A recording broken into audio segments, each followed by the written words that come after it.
R350. This old-time radio program was originally aired live, long before the advent of high fidelity. We hope, however, that any variance in audio quality will not take away from your pleasure in listening to this, one of the all-time favorite shows. The Great Gildersleeve.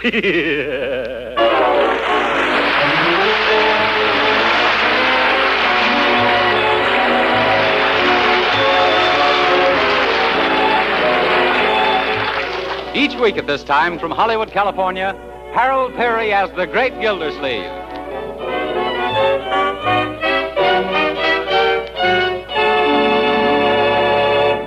We'll hear from the Great Gildersleeve in just a moment.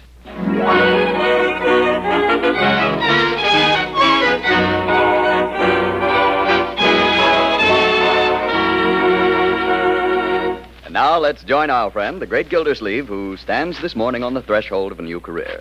He comes down to breakfast with a spring in his step and a light in his eye, for this is the day of his inauguration as Water Commissioner of Summerfield.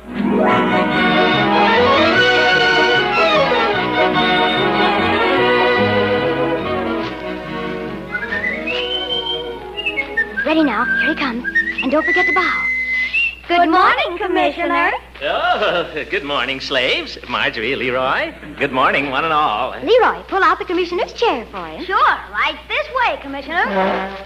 Thank you, my boy. Won't you sit down? No tricks now. No, sir. Well, there we are. What's this in front of my place? A nosegay? For your buttonhole. Oh, that was sweet of you, my dear. Or did Leroy pick these posies? Are you kidding? You better start right in, Uncle Mort. Bertie's making waffles. Waffles? Yes, sir. Coming right up. Oh, Bertie, you're psychic. Yes, I think I must be. The things that go on. What things, Bertie? Well, I dreamt a dream last night, Mr. Gildersleeve, and I sure wish you'd explain it. What was it, Bertie?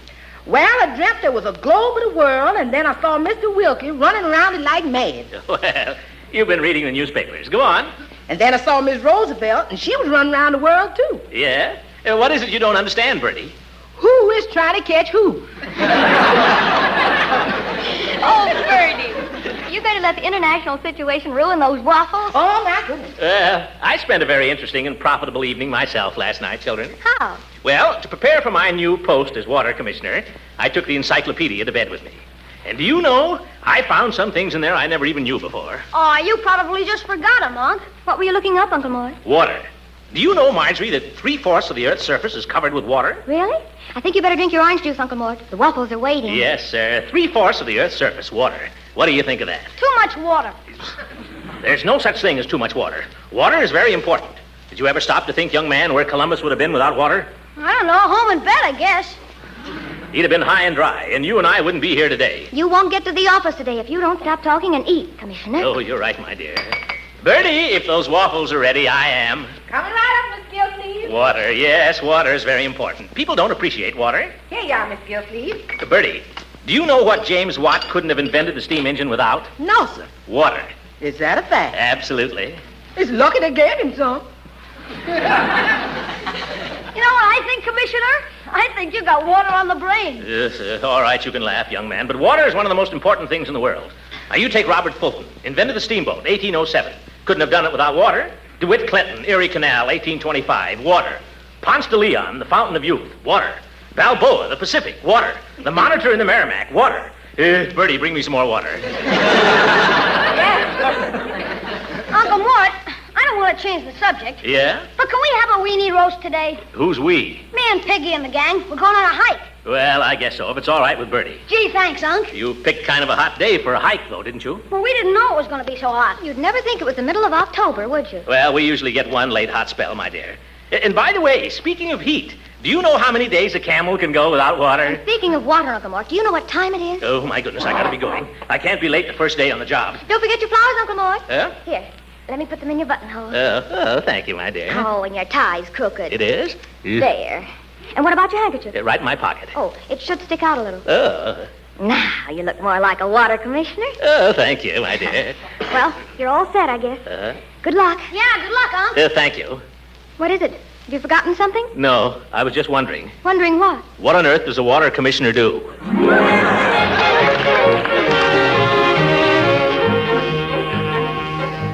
Goodbye, Uncle Mort. Goodbye, Marjorie. Oh, Throckmorton. Good morning, Mrs. Ransom.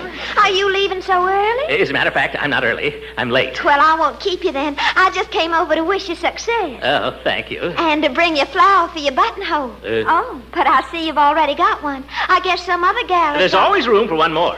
Flour, I mean. Oh... Well, I brought you a bachelor's button because you're such a dyed-in-the-wool bachelor. Well, I may be dyed in the wool, but I'm not dead yet. Yeah, I gotta go, Leela. I've gotta go. Oh, wait a minute, Throckmorton. Let me put this flower in your buttonhole. Oh, thank you. Oh, Leela, Yes, Throckmorton? did you know that a cubic foot of water weighs 62.5 pounds?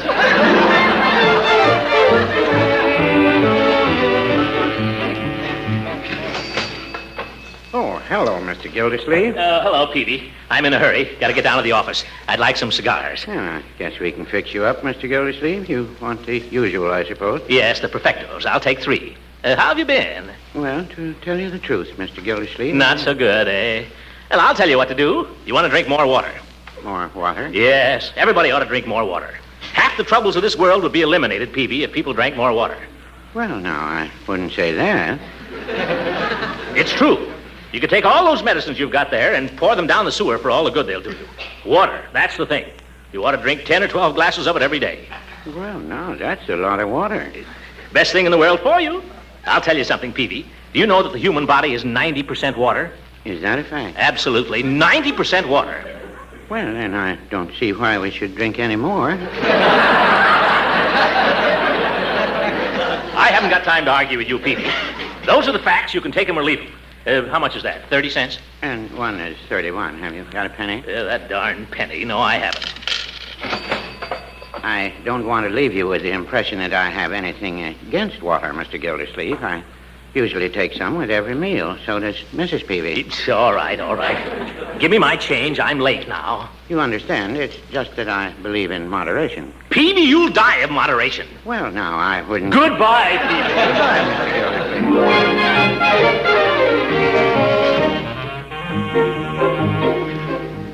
Pardon me, could you tell me where the office of the water department is? Right down the hall. You see where that fellow's painting the name on the door? Oh, yes, much obliged. Oh, and it's my name, too. Name on the door and everything. Water Department, Throckmorton P. Gildersleeve. Talking to me, son? No. I was just admiring your work. Oh, well, it ain't art, maybe, but it's a living, sort of. Yes, just one thing. I'm afraid you've made a slight error. Maybe you could do it better.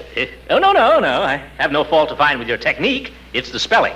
There's another E in Gildersleeve. Well, don't tell me. This is the way she gave it to me. But I happen This is the way she gave it to me. I've got it on a piece of paper. I got it on a piece of paper, too. My birth certificate. I don't know about that, son. This is the way she spelled it. If you got any complaints, you'll have to take it up with her. Her? Who's her? Oh, old hatchet face inside. Boy, I've met some bossy dames in my time. Even married one. But that old battle axe takes the marbles. We'll soon see who's running this department. Can I get through here? Don't smear it now. Miss, madam. I'll be with you in just a moment. Oh, excuse me. You'll find an application form there on the counter. Just fill it out. But I don't want I'm to... sorry, that's the rule. No service without an application. You don't understand. My name is... Name on the first line, please. Last name first, then first name and middle initial. Look, is this the water department? That's right. There'll be a deposit of $2, which will be deducted from your first month's bill. My dear woman, do you see this door? Oh! Oh, now you went and spoiled it. Sorry. You see that name? Throckmorton P. Gildersleeve? That's me. Oh, won't you come in, Mr. Gildersleeve? Thank you. If you'll follow me, I'll show you to your office. Well, nice little layout here. Small, but cozy. I beg your pardon? I said it was cozy. Oh. Maybe I'm wrong. Allow me to introduce myself. I'm Miss Fitch. Oh, how do you do, Miss Fitch? I have been 33 years with the water department and never missed a day. That's a shame. I think you ought to get a day off. May I assure you of my every cooperation? If there's anything you want, please ring for me. I've cleared out the desk. You'll find a coat closet and wash basin in there. The phone works on a buzzer. I go to lunch at 12:30. Oh, Miss Fitch, just a moment. Yes? Who's the old geezer in the picture there? He was Summerfield's first water commissioner. Oh, funny-looking old coot, wasn't he? He happened to be my father. You. I'm sorry. The picture probably didn't do him justice. Well, it wasn't all that it might have been. Miss Fitch, Yes? don't leave me alone in here. I'm afraid I don't understand. I'm new here. I don't know the first thing about this. What do I do? Do? Yes, now that I'm commissioner, shouldn't I be doing something? Mr. Clanahan never did. He always left things to me. I always suspected Clanahan of that.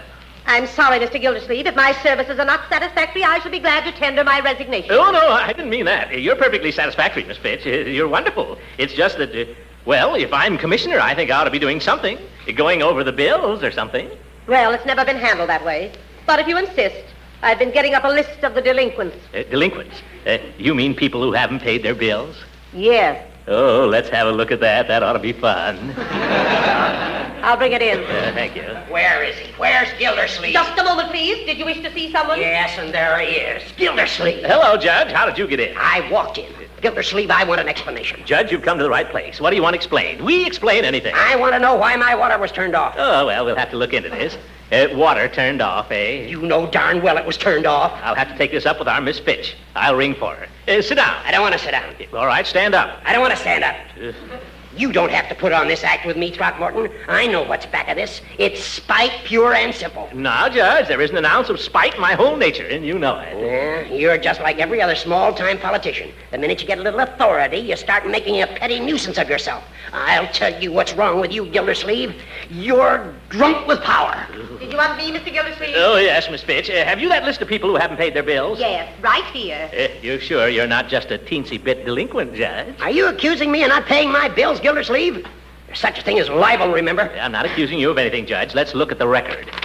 Of course, there might have been some mistake. Not with our Miss Fitch. I mean, it might have slipped my mind. Oh, starting to crawl, eh? Let's see. E, F, G. Oh, here are the H's. And lo, Judge Hooker's name led all the rest, with $11.86. Is that right, Miss Fitch? That's right, Mr. Gildersleeve. And Mr. Clanahan's last instructions were to stop service on all unpaid bills. Oh, Clanahan. That explains it. No, Judge. The $11.86 explains it. Well, get somebody over there and have the water turned on right away, will you? Glad to, Judge, the minute you pay up. As a matter of fact, Gildy, I haven't got the cash on me. It's Saturday. The bank's closed. Tell you what I'll do. I'll put a check in the mail Monday. Good. We'll be glad to resume service as soon as we receive it.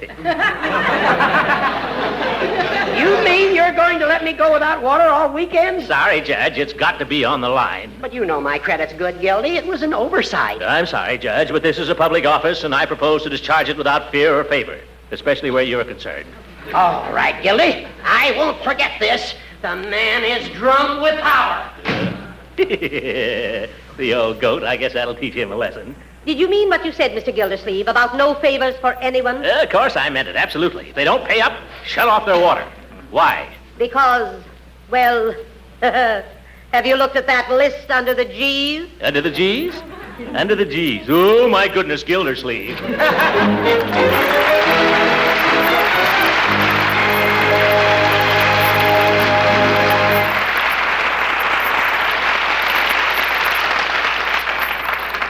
The great Gildersleeve will be with us again in a few seconds. This concludes the first part of this cassette. Please turn the cassette over and begin again on side 2.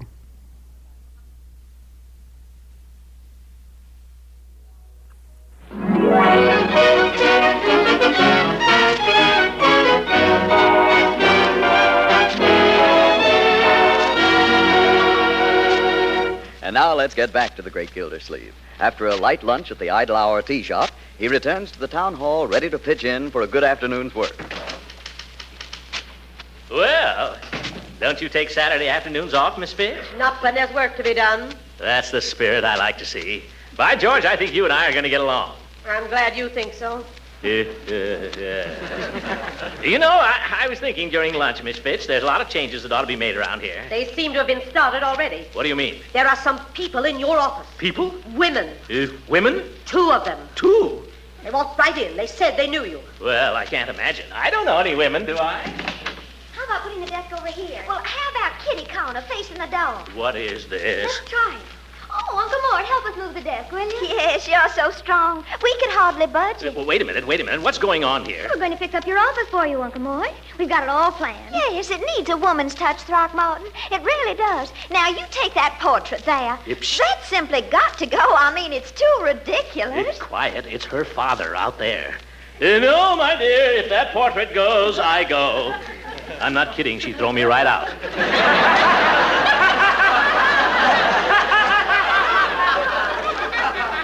Come over here and sit behind the desk, Uncle Mort, so we can see how you look in the corner. Look, I've got work to do here. Oh, it won't take a minute, Throckmorton. Come on now. That's a good boy. Yeah. Oh, I think he looks wonderful in the corner. Don't you, Marjorie? Yes. Yes, he does. I think we ought to let him stay there. And now climb up on the desk, will you, Throckmorton, and hold this material up beside the window. Now, really, I've got work. Oh, now, it won't take but a jiffy. Marjorie and I shopped for this chintz all over town, didn't we, honey? That's right. Oh, I think it's just the smartest thing. Now, climb up. That's right. And hold it up high. Is this high enough? Yes, Miss Fitch. Mr. Powers of the Indicator Vindicator to see you. Oh, my goodness. He probably wants to interview me. Let me get down off of here. Let me down off of here. Let me give you a hand, Mr. Gildersleeve. Oh, hello. Doing a little fancy work? Yeah. Up to Daisy. Mr. Powers, you know Marjorie, my niece. Yes, indeed, yes. And Mrs. Ransom. Well, how do you do, Mrs. Ransom? How do you do? Oh, I think newspapers are so fascinating, Mr. Powers. Well. I've been intending to subscribe to your publication right along. Well, always glad to welcome a new subscriber. Yes. Oh, but somehow every time the boy comes around, seems like I haven't got my handbag with me. Oh, is that so? Well, I'm sorry you have to be going, ladies. Yes, we really must. Oh, must we? Miss Fitch will show you out, won't you? Gladly. Goodbye, Uncle Mort. Goodbye. Goodbye. That's a great girl, that niece of yours, Mr. Gildersleeve. She's got a lot of stuff on the ball. Yeah, she's a fine girl, Marjorie. Who's the, Oh, she's a friend of the family. Oh, I see. A friend of the family. Yes, neighbor of ours. Neighbor. Right next door. Mm-hmm. Well, I'll tell you what I dropped around for, Mr. Gildersleeve. Cigar? No, thanks. You don't mind if I... Oh, of course not. Go ahead. Here's a match. Thank you. I suppose you want an interview. Well, Well, you've heard the old saying, Mr. Powers, a new broom sweeps clean. I propose to get rid of all the deadwood and inefficiency here and run this department without fear or favor for anybody. That's fine, Mr. Gildersleeve. I'm glad to hear that. But I came over here with something else in mind. Oh, what's that? Has it ever occurred to you, Mr. Gildersleeve, that the reservoir of this town offers a beautiful opportunity for sabotage? Sabotage? By George, I never thought of that. The state highway goes right by there, you know. Why, it'd be the easiest thing in the world to heave a dead cat out of a car or something. You bet it would. Yes, sir. I've been trying to get something done about guarding it. You know, only the other day, a man passed me on the street with a very suspicious face. It was about 5:30. I was coming home to dinner, and I don't know. He just looked suspicious, that's all. Is that so? Well, I finally got Charlie Gates interested. Charlie Gates? The chief of police. Oh. He's coming out to the reservoir with him this afternoon to look over the ground, and I thought if you weren't too busy, maybe you'd like to come along. I'll get my hat and be right with you. Miss Fitch, if anybody asks for me, I'll be out at the reservoir. Very well. On second thought, if anybody asks, don't tell them. It's a military secret.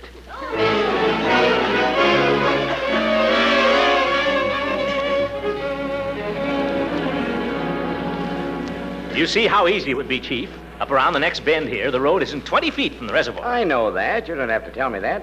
Just a question of man. I haven't got the force to do it. Well, maybe we ought to call for volunteers then. You know, like fire watchers. Yeah, water watchers. Wait a minute. Stop the car. Huh?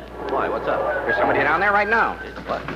Well, he's right. 4 or 5 of them, right down to the water. In the reservoir? Where? I can't see them. Hey, where are you? Don't move. I got you surrounded. Go get them, Chief. I'll stay here and guard the car. They're running for it. You'll never catch them. Huh? Uh-oh. One of them jumped in the water. Drag him out of there, Chief. Drag him out. He's got him. Can you imagine that? Polluting the reservoir. Why, he ought to get 10 years for that. He certainly should. I'm going to see that there's a penalty for this if there isn't one already. Say, it's only a kid. Huh? And he's naked. Why, they're all kids. I bet they've been swimming. Swimming? Let go of me! Let go! You can't do this to me! My uncle owns this reservoir! Leroy! Hey, Unc, tell this big lug to lay off of me. Get your clothes on, young man.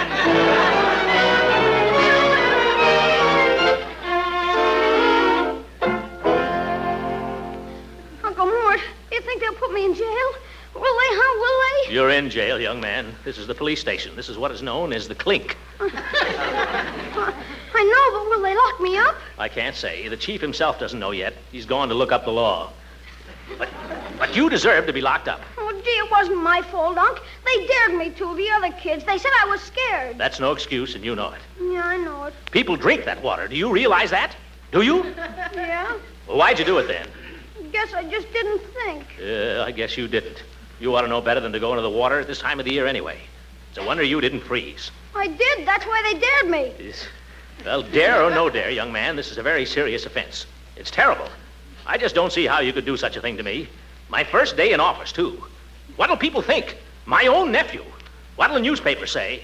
I'm sorry, Unc. I don't know why I did it. I guess I'm just no good. Oh, now, Leroy. They ought to lock me up. They ought to... Hey, Unc, they can't give me the chair. No, Leroy, it's not a capital offense. But it's pretty bad. Particularly in wartime. You mean they might stand me up and... Now, calm down, young man, calm down. I'm afraid I'm going to have to hold him for the juvenile court, Mr. Gildersleeve. The penalty for that seems to be $25 fine, 30 days in jail, or both. Both? That's ridiculous. After all, it was nothing but a boyish prank. Yeah, that's all it was, a boyish prank. Quiet, Leroy, quiet. I'm sorry, Mr. Gildersleeve. I don't make the laws here. I just carry them out. Of course, you're quite right, Gates. Well, when does the juvenile court open? Well, as a matter of fact, we haven't any juvenile court. Judge Hooker hears the juvenile cases, and he doesn't sit till Monday. Judge Hooker? Well, yeah, I know him well. Sure. We know him well. Quiet, Leroy. Judge Hooker is one of my best friends, Chief. I'll get him right down here. May I use your telephone? Right there on the desk. Thank you. Judge Hooker, the old goat. I'll get this thing straightened out right away. Yeah. Hello, Judge. This is Gildy, your little chum. How you been? How's your golf game? Say, I'll bet you're shooting down those low 70s now, you old son of a gun. Judge, by the way, before I forget, we're in a little trouble down here. I wonder if you could run down for a minute at the police station. No, it's nothing at all, just a little boyish prank. But, Judge, have a heart. You wouldn't let him hold him here all weekend. No, it's Leroy, not me. Thanks, Judge. You old goat.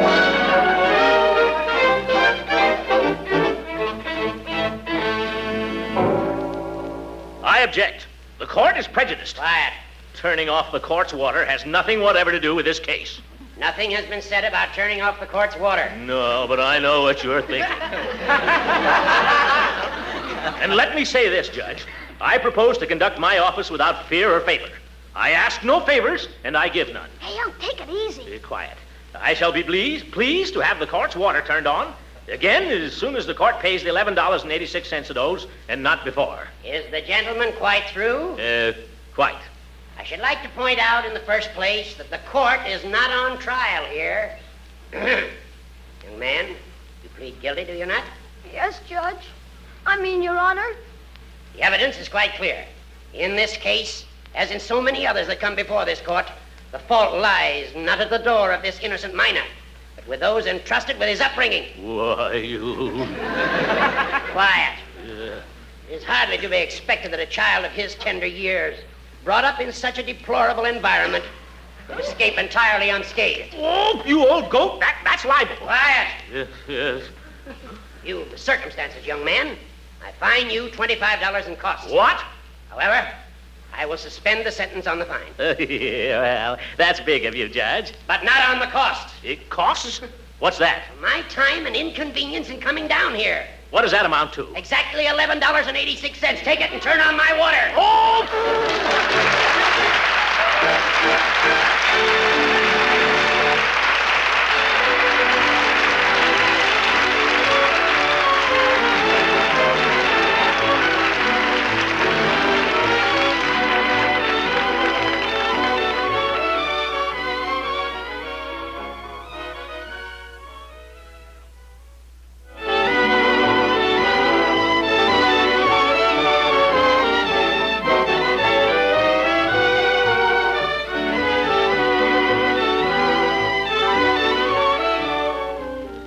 Dear Diary, I'm going to have to do something about Leroy. I've noticed that he's been getting awfully fresh lately. But today he broke the law. I wonder if maybe Judge Hooker was right. Perhaps I haven't spent enough time with the boy. Perhaps I ought to get to know him better. There's only one thing. If I knew him any better, could I stand him at all? Good night, everybody.